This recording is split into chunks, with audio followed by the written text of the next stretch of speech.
Tu utilises Notion tous les jours, mais tu rates sûrement 90% de son potentiel, pas parce que tu fais mal les choses, mais parce qu'il y a un certain nombre de fonctionnalités qui sont cachées ou qui sont mal connues. Elles peuvent littéralement t'aider à gagner du temps, à mieux t'organiser ou à rendre ton espace Notion beaucoup plus pro. Dans cette vidéo, je vais te montrer 10 tips concrets que j'utilise tous les jours, des raccourcis simples, des fonctions avancées, et même de quoi te créer un rappel ou organiser tes réunions très facilement.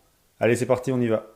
La première astuce que je voulais te transmettre, elle concerne l'application bureau de Notion. Si tu es sur l'application desktop, sur macOS ou sur Windows, tu peux créer des onglets, mais surtout tu peux épingler un onglet. Pour ça, il te suffit de faire un clic droit sur l'onglet, de choisir épingler cet onglet, et à partir de ce moment-là, il vient en petit comme ça. Il sera toujours là, tu vas jamais le perdre. Tu vas pouvoir naviguer d'un onglet à l'autre, revenir sur cet onglet-là. Tu peux en épingler plusieurs. Et en faisant ça, ça te permet de garder tout le temps les onglets que tu utilises tous les jours, que tu vas voir régulièrement, plusieurs fois dans la journée, ton dashboard notamment. Ça te permet de les épingler comme ça, c'est une fonction qui existe aussi sur les navigateurs. Et bien voilà, Notion l'a ajouté à l'application desktop. Une deuxième astuce rapide que je voulais te partager, c'était la possibilité de créer tes propres emojis dans Notion. Depuis quelque temps maintenant, Notion ne te limite plus à la liste des emojis ou des icônes qu'ils ont choisis. Tu as la possibilité de charger une image ici, par exemple. Donc là, je vais prendre le logo de Make, je viens de le déposer ici. Et à partir de là, en plus de l'aperçu sur la version Light ou Dark de Notion, je vais avoir la possibilité de l'ajouter à la bibliothèque d'emoji, de lui donner un nom, ça prend par défaut le nom de l'image que j'ai déposée, et cliquer sur Enregistrer. Et donc, en plus de l'avoir à disposition ici, maintenant, je vais pouvoir utiliser cet emoji dans mon texte en faisant 2 points et son nom. Et là, tu vois, j'ai accès à Make. Et donc, je peux écrire ça comme ça. Il est accessible partout maintenant, il est disponible partout dans Notion, que ce soit sur la version web ou sur la version desktop ou mobile. Il fait partie maintenant des emojis disponibles dans Notion. Si tu souhaites modifier la liste de tes emojis, tu peux également le faire depuis les paramètres de Notion en allant directement dans l'onglet Emoji. Ici, tu as la liste des emojis que tu utilises, tu peux en ajouter un. Tu peux également les modifier ou les supprimer. Et voilà, tu peux donc laisser libre cours à ta créativité, mettre le logo de ton entreprise, le logo de tes logiciels. Voilà, tu fais tout ce que tu veux pour rendre ton contenu beaucoup plus présentable. On continue avec une fonction que finalement assez peu d'entre vous utilisent, c'est la possibilité d'afficher des colonnes dans Notion. Et dans ta page, dans n'importe quelle page, qu'il s'agisse d'une base de données ou d'une page libre, tu vas pouvoir créer des colonnes. Pour ça, tu as deux possibilités. Tu utilises le raccourci slash et tu tapes colonne, et là on te propose 2, 3, 4 ou 5 colonnes. Donc là, tu vois, si je mets 2 colonnes, je peux mettre du contenu dedans sans aucun problème. Donc j'ai bien mes 2 colonnes comme ça. Une autre façon de créer des colonnes, à partir du moment où tu as déjà un texte, par exemple là tu vois j'ai 2 citations, je peux prendre la deuxième et la faire glisser sur le côté. Et à partir du moment où ça me fait une petite barre bleue claire ici, si je lâche, ça vient me créer une colonne. Et on peut les cumuler comme ça autant qu'on veut. Ça me fait vraiment plaisir de te faire découvrir tout ça, donc n'hésite pas à t'abonner à la chaîne et à liker la vidéo, ça m'aide beaucoup, et puis ça va te permettre de découvrir chaque semaine une nouvelle vidéo sur Notion, sur Make, sur l'automatisation ou la productivité. Je suis Vincent, je suis un ambassadeur Notion, expert sur Make également, et je te partage sur ma chaîne YouTube et sur mon site plein de trucs et astuces comme aujourd'hui. Parmi les fonctions que j'utilise régulièrement et que je vois nulle part, c'est la fonction de rappel. Notion est capable de te faire un rappel qu'il va afficher directement dans ta boîte de réception et même il peut te l'envoyer par mail si tu l'as configuré comme ça. Pour te créer un rappel, rien de plus simple, tu te mets dans le contenu de ta page et puis tu tapes /rappel. Et à partir de là, tu vas pouvoir décider, par exemple, un rappel demain à 9 h. Tu peux mettre le contenu de ton rappel. Et si tu cliques dessus, tu peux évidemment le modifier en disant que c'est plutôt jeudi à 9 h, voilà. Et donc tu peux faire autant de rappels que tu veux et Notion va venir les afficher directement dans ta boîte de réception. Une autre astuce que je t'encourage vraiment à appliquer tout le temps dans Notion, c'est à partir du moment où tu as une base de données, c'est de te créer des templates.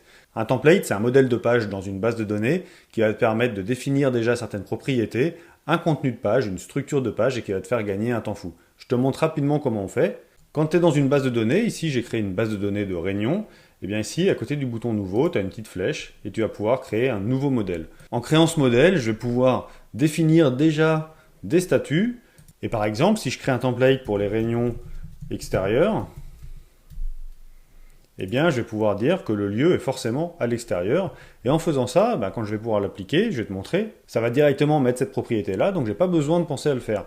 Et puis là où c'est fort aussi, c'est que ce template-là, tu vas pouvoir mettre des valeurs dynamiques, dans le sens où, par exemple, tu vas pouvoir mettre la date aujourd'hui, c'est-à-dire le moment où je vais créer ma page.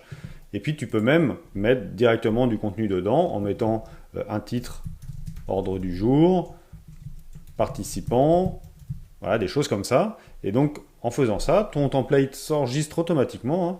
Et que là tu fais nouveau, réunion extérieure. Et bien en faisant ça, tu vois, là j'ai une réunion qui est déjà à la date du jour, j'ai déjà mon contenu qui est affiché, ça m'a bien mis la propriété extérieure, et donc tout va bien.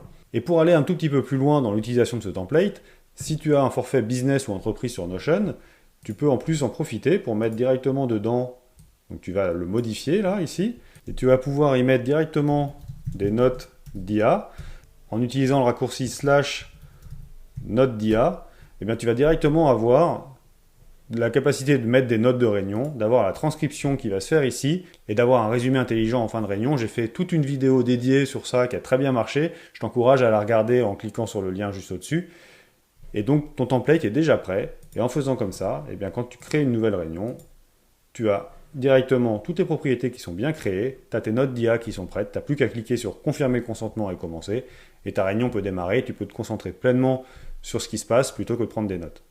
Tant qu'on est dans une base de données, on va y rester. Je vais te montrer comment créer des relations entre tes bases de données. C'est vraiment une fonctionnalité très puissante dans Notion. À quoi ça sert de créer des relations? C'est pour éviter de faire ce que je vais te montrer. C'est-à-dire que là, c'est des réunions, et puis on pourrait créer une propriété de type sélection, qu'on va appeler projet.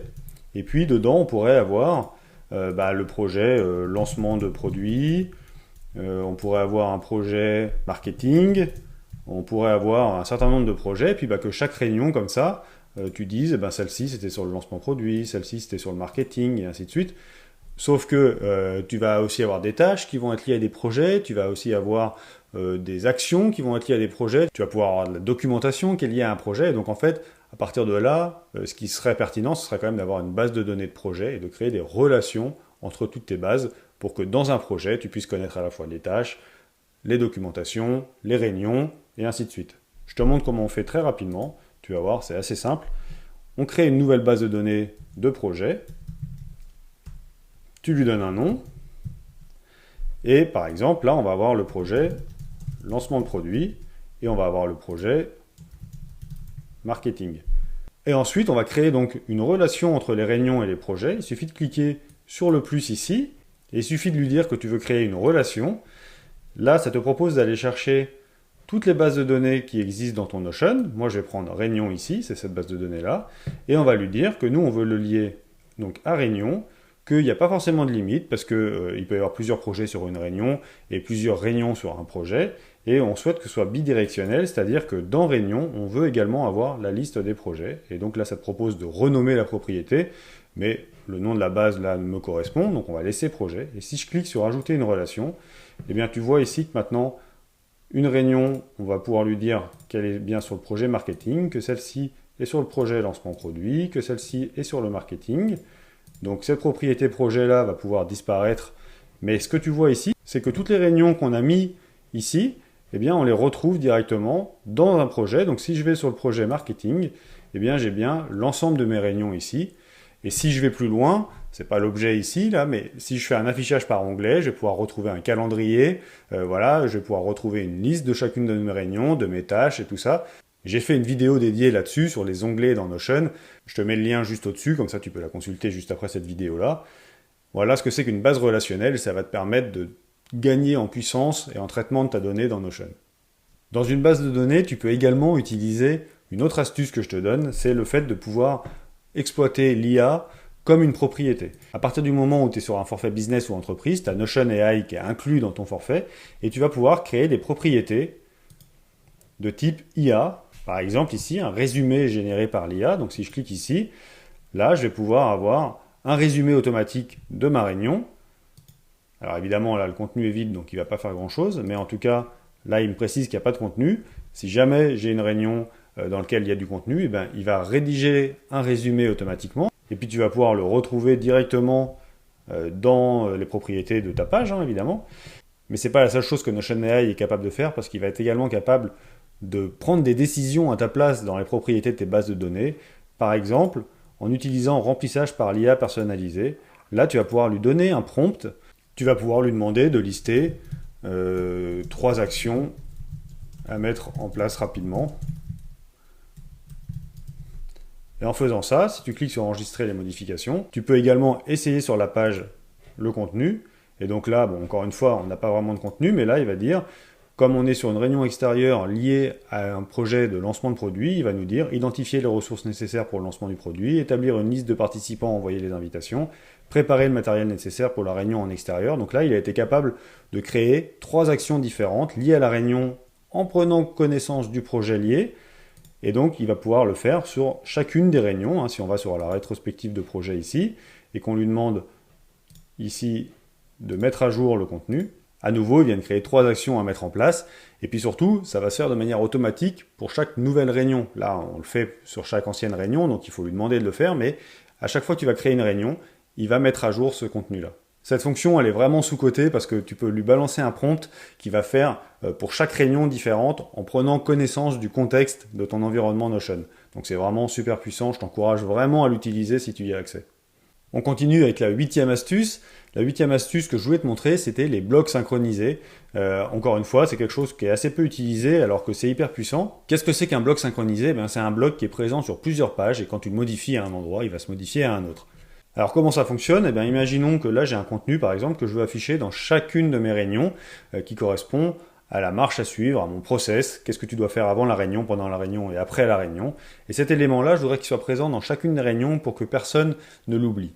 Alors j'aurais pu mettre ça dans mon template et puis qu'à chaque nouvelle réunion, ça soit ajouté automatiquement. Ça fonctionne, sauf que si jamais je souhaite faire évoluer ça, l'ensemble des réunions qui possèdent déjà ce contenu-là ne l'auront pas à jour. L'intérêt du bloc synchronisé, c'est qu'il est toujours à jour partout. Alors comment mettre ça en place? Tu peux faire /bloc synchronisé. Ça te crée un bloc, tu vois, avec un petit trait rouge quand tu le survoles. Et tu peux prendre tout ce que tu veux et venir le glisser dedans. À partir de ce moment-là, ce bloc synchronisé, quand tu le survoles, tu vas avoir un bouton copier et synchroniser. Tu cliques dessus, ça t'a enregistré un lien. Et donc si je colle le lien ici, ça va me proposer de coller en tant que bloc synchronisé. Donc j'ai à nouveau l'élément ici, et pour te montrer, ici, là, si je tape quelque chose, tu vois que ça vient le taper également ici. Alors évidemment, dans ce cas-là, c'est pas très utile. Par contre, si tu viens le mettre dans un template de réunion, par exemple pour la réunion extérieure, tu viens modifier ton template, et juste au-dessus, je viens le coller en tant que bloc synchronisé, cet élément-là va être disponible sur chacune des réunions, mais surtout, à partir du moment où tu viens le modifier, il va être modifié dans l'ensemble des réunions, passé, présent, futur. Il n'y a aucun problème, c'est vraiment un bloc qui est synchronisé partout. Alors, il peut être utile dans ce cas-là. C'est utile également, très utile même, à partir du moment où tu fais des menus dans ton dashboard, par exemple Notion, où tu vas avoir un listing de pages ou de boutons ou d'actions à faire.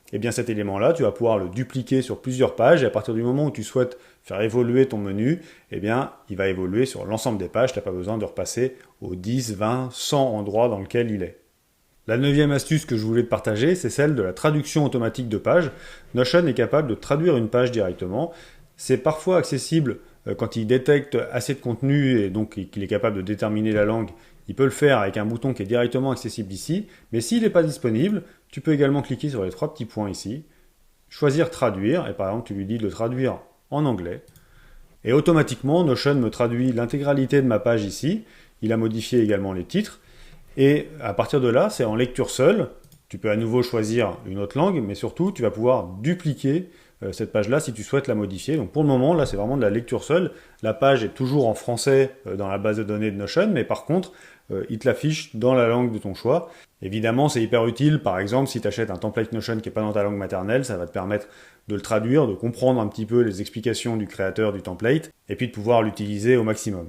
La dernière astuce sur laquelle Notion communique finalement assez peu, c'est le fait de pouvoir éditer une image, modifier une image directement dans Notion. Donc une image, tu vas pouvoir la glisser et la déposer directement dans Notion. Là ici, c'est une image que j'utilise sur mon site internet pour vendre le déjeuner Notion. C'est d'ailleurs quelque chose que je te conseille de faire. Tu réserves un créneau d'1h30 avec moi. Sur la pause midi, ça ne te prend pas plus de temps dans ta journée et moi je te débloque ou je t'aide à aller beaucoup plus loin, c'est quelque chose qui fonctionne très bien. Je t'encourage à aller consulter la page, d'ailleurs le lien dans la description de cette vidéo. Et donc qu'est-ce qu'on va pouvoir faire sur cette image-là? En fait quand tu vas le survoler ici, tu vas pouvoir recadrer l'image directement dans Notion, donc tu vas pouvoir dire en fait je garde que cette partie-là ou je garde que cette partie-là par exemple. Et puis je vais cliquer sur enregistrer et à partir de ce moment-là, Notion modifie directement la page. Mais en fait, il l'a gardé en mémoire parce que je peux revenir sur la valeur initiale. Je vais également pouvoir réaliser d'autres actions sur cette image-là, notamment ajouter un lien à l'image. Donc si je fais ça, je vais pouvoir mettre directement le lien de mon offre. Par exemple, si je partageais cette page Notion sur Internet, eh bien, je pourrais mettre le lien directement de mon offre Déjeuner Notion. Je vais pouvoir également ajouter un texte de remplacement. Ce texte de remplacement, il est hyper utile à partir du moment, encore une fois, où cette page-là est partagée sur Internet. Eh bien, ça va être le texte que les moteurs de recherche vont utiliser pour décrire l'image, et c'est également un texte qui va être utile pour toutes les personnes qui sont en situation de handicap et qui ne peuvent pas consulter directement l'image. Eh bien, leur lecteur va être capable de décrire l'image en fonction du texte que tu mets ici.